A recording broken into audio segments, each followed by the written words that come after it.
सर्व स्वामी भक्तांना नमस्कार। आपला आजचा दिवस स्वामी कृपेने सुख समाधानाने जावोत आणि तुमच्या सर्व इच्छा आकांक्षा स्वामी कृपेने पूर्ण होत ही स्वामी चरणी प्रार्थना। आज मी तुम्हाला जे उपाय सांगणार आहे त्या उपायाने आपल्यावरील कर्जातून आपली मुक्ती मिळणार आहे। उपाय खूपच साधे आहेत, तेवढेच खूपच प्रभावशाली आहेत। कोणते आहेत ते उपाय ते आपण आजच्या व्हिडिओमध्ये पाहणार आहोत। त्यासाठी व्हिडिओ शेवटपर्यंत पहा, कुठेही स्किप करू नका आणि चॅनलवरती नवीन असल्यास चॅनलला सबस्क्राईब मात्र जरूर करा। स्वामी भक्तांनो, असे अनेक लोक असतात जे आपल्या आयुष्यामध्ये एकदा तरी त्यांना कर्ज घ्यावे लागते। अशी कुठलीच व्यक्ती नाही की तिने कर्ज घेतलेले नाही। प्रत्येक व्यक्तीला कर्ज घ्यावेच लागते। पण ज्या लोकांनी कमी रकमेचे कर्ज घेतले आहे ना, ते सहज आपले कर्ज फेडण्यास यशस्वी होतात।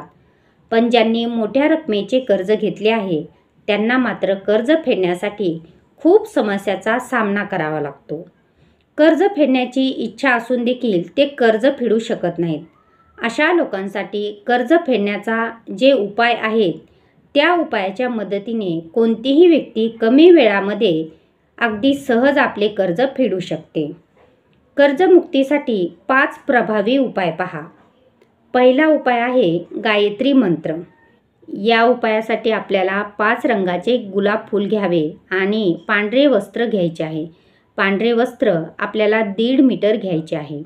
त्यानंतर आपण सगळे गुलाब फूल या पांढऱ्या कपड्यामध्ये ठेवायचे आणि गायत्री मंत्राचा जप 21 वेळा करायचा आहे।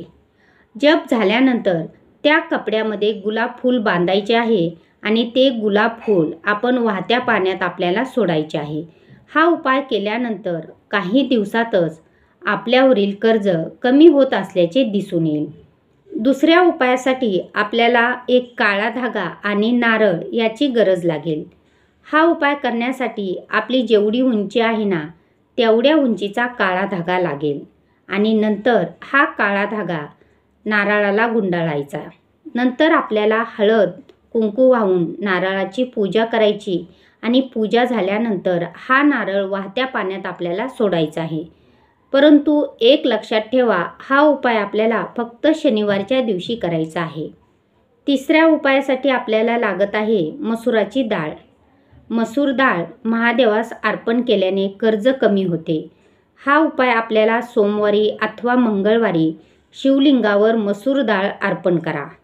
मसूर डाळ अर्पण करताना आपल्याला एक मंत्र म्हणायचा आहे, ओम ऋणमुक्तेश्वर महादेवाय नमः। या मंत्राचा जप आपल्याला 21 वेळा करायचा आहे।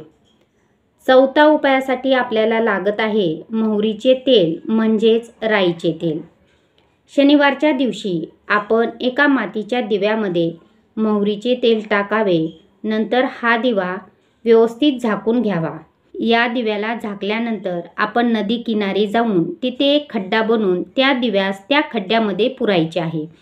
हे सगळं केल्यानंतर आपण मागे न पाहता सरळ आपल्या घरी यायचे आहे। 5व्या उपायासाठी आपल्याला लागत आहे एक नारळ, शेंदूर आणि मोहरीचे तेल।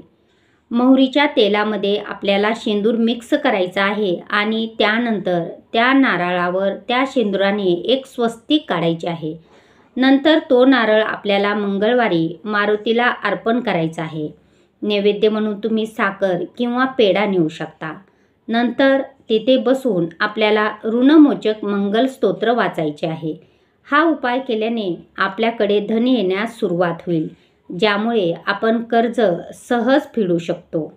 यासोबतच आपण मंगळवारी कर्ज घेणे किंवा देणे टाळावे, कारण या दोन्ही दिवशी कर्ज देणे आणि घेणे योग्य मानले जात नाही। हे उपाय नक्की करा। या उपायाने आपल्यावरील कर्ज फिटण्यासाठी नक्कीच मदत होईल। स्वामी भक्तांनो, व्हिडिओ आवडल्यास लाईक करा। चॅनलवरती नवीन असल्यास चॅनलला सबस्क्राईब मात्र जरूर करा आणि कमेंट बॉक्समध्ये फक्त श्री स्वामी समर्थ लिहा। तुमची एक कमेंट आम्हाला प्रोत्साहित करत असते। श्री स्वामी समर्थ।